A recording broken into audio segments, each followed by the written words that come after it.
morning. Welcome to our channel Redefining Internal Audit. By our previous video, we provided some of the key information about globally recognized certification, that is CFE, Certified Fraud Examiner, and also we have given the information about how to become CFE. So, and also we discussed in CFE there are total 4 sections. So today, by the way of this video, we'll be talking about section number 1, that is financial transactions and fraud schemes. This section consists of various information related to the financial transactions and what are the fraud schemes roaming around these financial transactions in an organization. So this section consists of 15 chapters, and by going through all these chapters, you will be in position to understand what are the fraud schemes actually happening in different industries.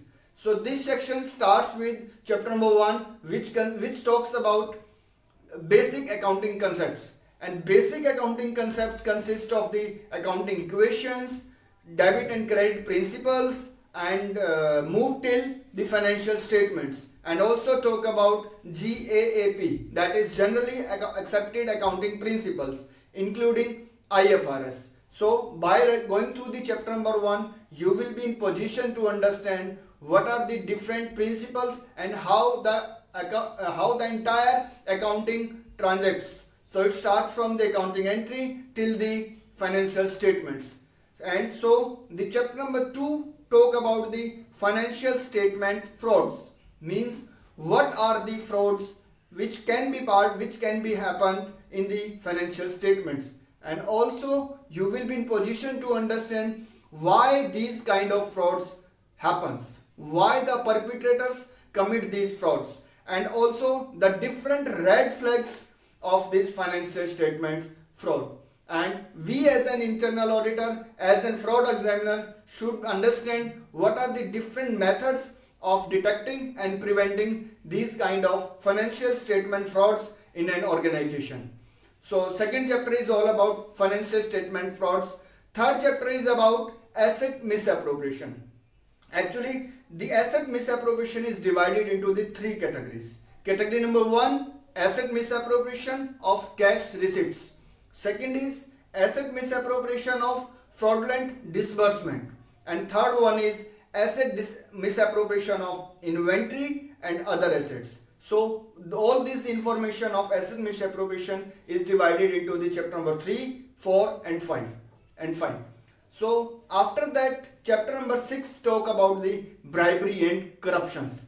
As you know, all of the organization, whether it is big or small, developed or developing, profit making or not for profit making, all organizations are vulnerable to this thing, which is bribery and corruption. So in this chapter, you will understand what are the different forms of bribery and corruptions happening in the organization, which may consist of, I should say, economic extortion and conflict of interest, illegal gratuity, kickbacks, collusion, gifts, etc. So this chapter will talk about the different forms of bribery and corruptions, and we will be understanding exactly the difference between different type of the briberies and different type of the corruption, right? So the next chapter, chapter number 7, that is for theft of intellectual property. So intellectual property consists of the anything.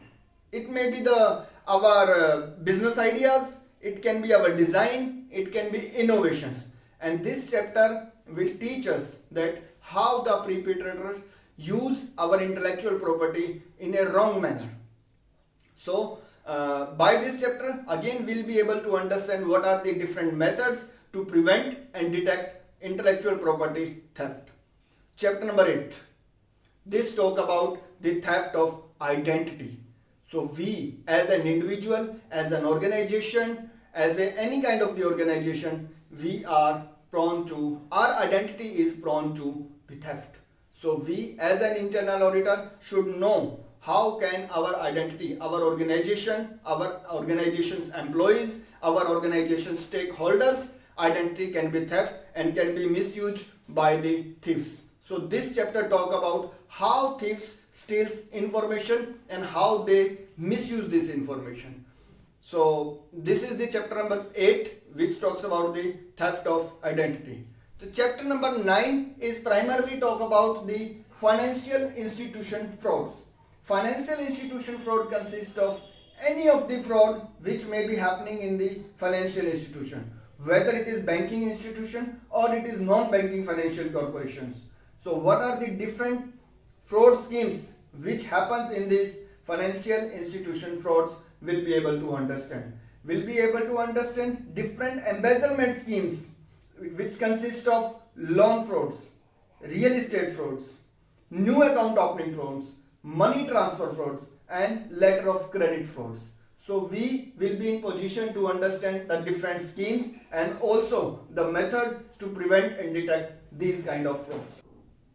So next chapter, chapter number 10 talks about payment frauds, which consist of check frauds and credit card frauds. In our day-to-day life, we do number of transactions via our credit cards. So there are number of schemes which are prevailing in the market which take misuse of your credit cards and your credit card informations. So by this chapter, we will understand that what are the different check schemes and what are the different credit card fraud schemes happening in the market, and how can we prevent and detect these kind of schemes. So next chapter is the chapter number 12, which is the healthcare frauds, health frauds. Yes friends, in today's era, health departments, health organization, medical institutions are too much vulnerable to the frauds, and these frauds consist of frauds by healthcare institution itself and also frauds done by their employees, frauds done by the insurance companies and also by the way of inflated billings. So by this running through this chapter, we will understand what are the different healthcare frauds, special care frauds, medical billing frauds are there, and how can we as an internal auditor suggest management to prevent and detect these kind of frauds. So next chapter is the consumer fraud. Consumer fraud, it actually embodies a wide variety of the misleading practices related to the marketing and also to the advertisement. So how by the way of advertising, by the way of marketing activities, how the wrong organizations are actually doing something wrong with the consumers. So in this chapter, we will be understanding about the telemarketing frauds, Punji schemes, pyramid schemes. So I understand these words are very new to you, but when we will be running through this chapter, you will be in position to understand the exact terms or exact definition of these terms, and also will be have sufficient number of informations, sufficient knowledge to prevent these kind of these schemes. So next chapter is the chapter number 14 is about the computer and internet fraud. Yes, as you know, in today's digital environment, today's primarily the technological environment, the computer and internet is very important thing, very serious thing by which the perpetrators commit number of frauds. So in this chapter, we will be understanding that what are the different methods which a perpetrator use to gain unauthorized access to our systems, and also we'll be able to understand what are the different types of the malwares which is happening and roaming around our computer systems, and also what are the different data manipulations and disruption methods are being used, and also again on the preventive and detective side we'll be able to understand what are the different controls which an organization can put into the system, which may consist of the physical controls or the logical controls. So by this chapter we have to understand the different computer and internet frauds and how can we actually avoid these kind of the frauds, and how can we develop our control mechanism in that way so that we can 100% prevent these kind of the frauds. Next chapter, chapter number 15. It is the last chapter, but the very important chapter, which is the contract and procurement frauds. So this chapter is important if we talk about in the point of view of the examination, also the point of view of the normal life, because this is the most important, most common things, most common fraud scheme which is happening around the procurement phase. So in this chapter we will be understanding different procurement methods and also the entire procurement to P2P process, entire procurement process, how it is divided into the various steps. And after that we'll be understanding the schemes of procurement frauds, means the how can the perpetrators do the frauds with an organization when we'll talk about procurement. So it may consist of collusion among the vendors, means the few of the vendors collude and cheat the organization. And second kind of schemes can be the collusion between organization employees and the vendors. So means in these schemes the organization procurement employee collude with the outside vendor and cheat the organization. So in this chapter we'll be understanding the different schemes, first different method of procurement, different schemes roaming around those methods, and how can we prevent and detect these kind of schemes. So these are the total 15 chapters which are module number 1 financial transaction and fraud scheme consists of. So by going through this entire sections, I am sure that you will be understanding the different new things which we are actually on the daily basis seeing but never noticed. So when we understand the different red flags related to these industries, related to these processes, we'll be in position to understand, we'll be in position to detect and prevent these kind of schemes.